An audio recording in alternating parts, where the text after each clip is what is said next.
I'm not entirely sure what happened, but it's quit leaking. I tightened the oil filter up, started it, ran it for a little bit, got it warm, and it just started spewing oil out the side, and now it just quit. I'll probably still take that side panel off just to check, but I have another problem that I don't know if I videoed or not.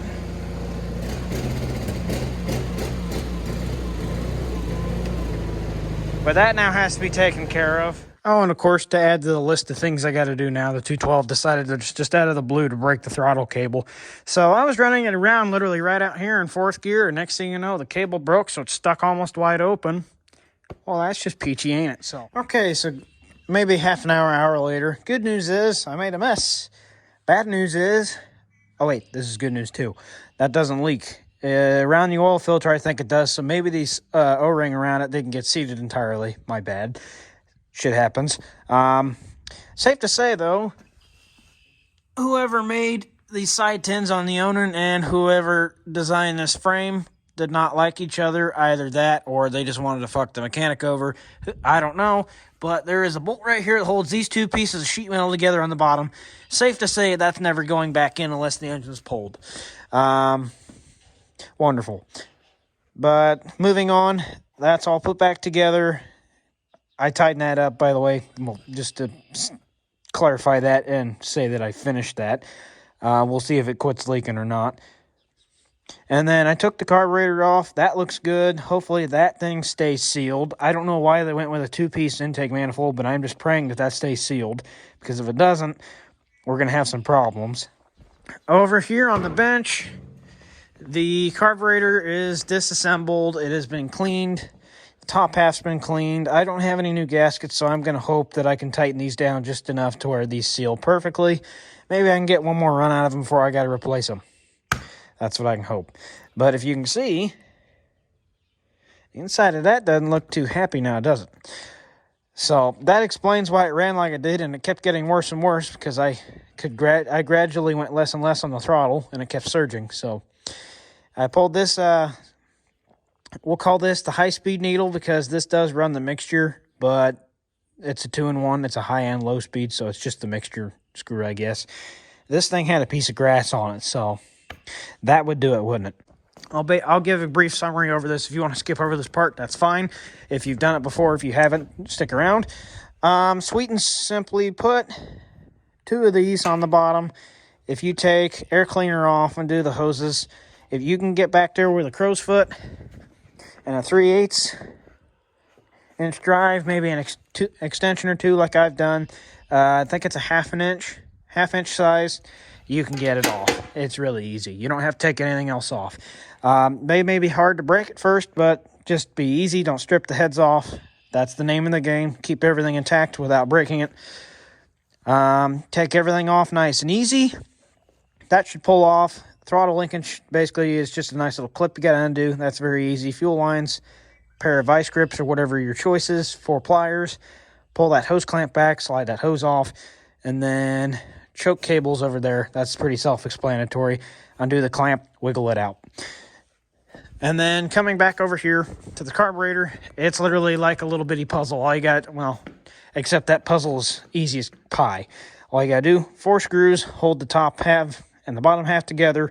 There's a gasket in between the two. Be very gentle when you take it apart. I have a little bitty screwdriver. I just went around and pried it loose. Make sure I didn't take too much material off because I would like to reuse that again. Inspect it for cracks, because if it has a crack, don't even try using it. It's going to leak. This one's on borderline needing to be replaced because it has a nice little indent from being on there for so many years. Nothing I can do about that. I don't have any other ones, so not much I can do. I'm just going to, like I said, I'm just going to try to do it and run with it, see what happens. Definitely want to get that sediment down in the float bowl down in there. Get that out of there. I'm going to spray carb clean in there and blast the crap out of it with air. And then basically any hole you see, so be easy with that guy. I think that's one of the jets down there. Just give a nice little squirt down there. Holes, give a nice little squirt. Be okay, or not okay, be gentle with it. A little bit of light compressed air maybe wouldn't hurt.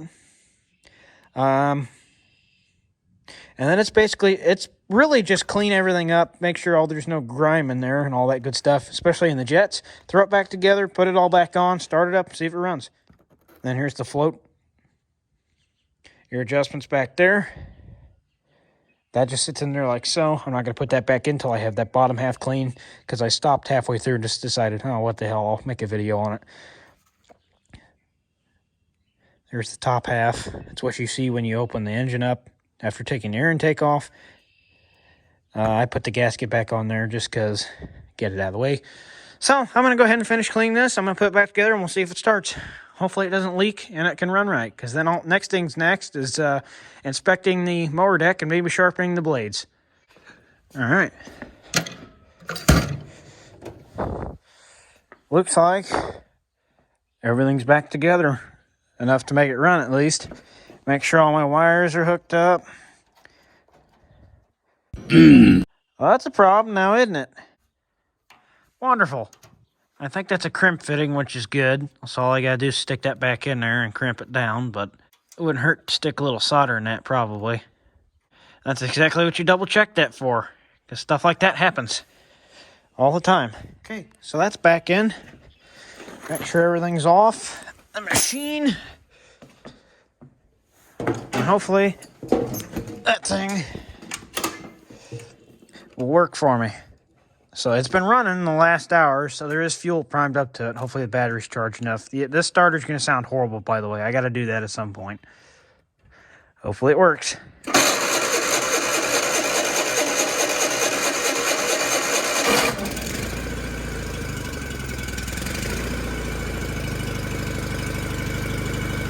Voila! Oh boy. That's got a lot of blow-by coming out that tube.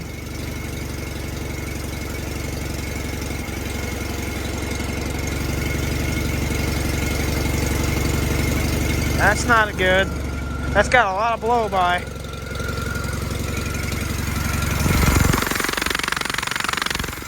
I don't know how well you can hear that, or maybe hear the sound, the whoosh of the air hitting the camera. There's a lot of blow-by. I'm a little bit concerned about that.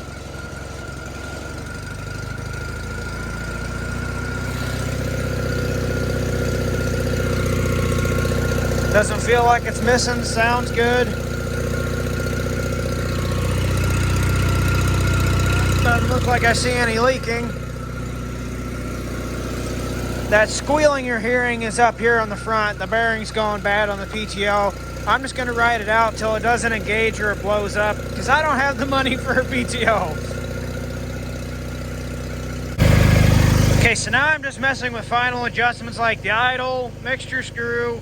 I pulled the throttle cable back a little bit to give me about another 100 RPM, because it sounded just a tad bit low. This is what it sounds like.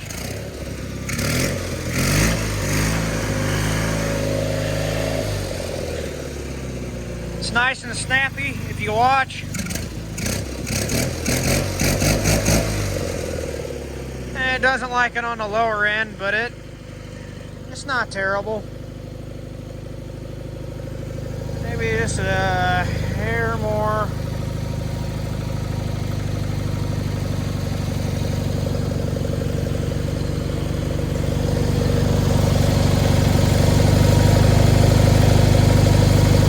I'd be careful when you're running it though, because you do not want to touch any of those shrouds. That exhaust is obviously hot.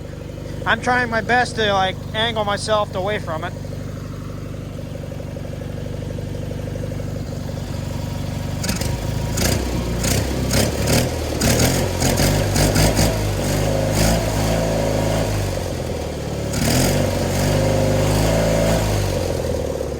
Sounds good. Fuel pump's working good.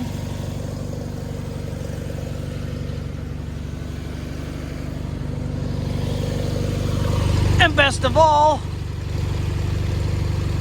oh, it's still leaking just a wee bit, but like I said, I think that's the O-ring. I'm just gonna have to live with it. It must have just not seated right, or there's something messed up on the base. I'll have to look at it. But everything else looks good, so that'll be the end of this video. Thanks for watching. If you guys found this helpful at all, hit the like button. If you didn't like it, hit the dislike button. I don't care. Do what you want. If If you want more, subscribe, because we'll be seeing more of this in action. Thanks for watching.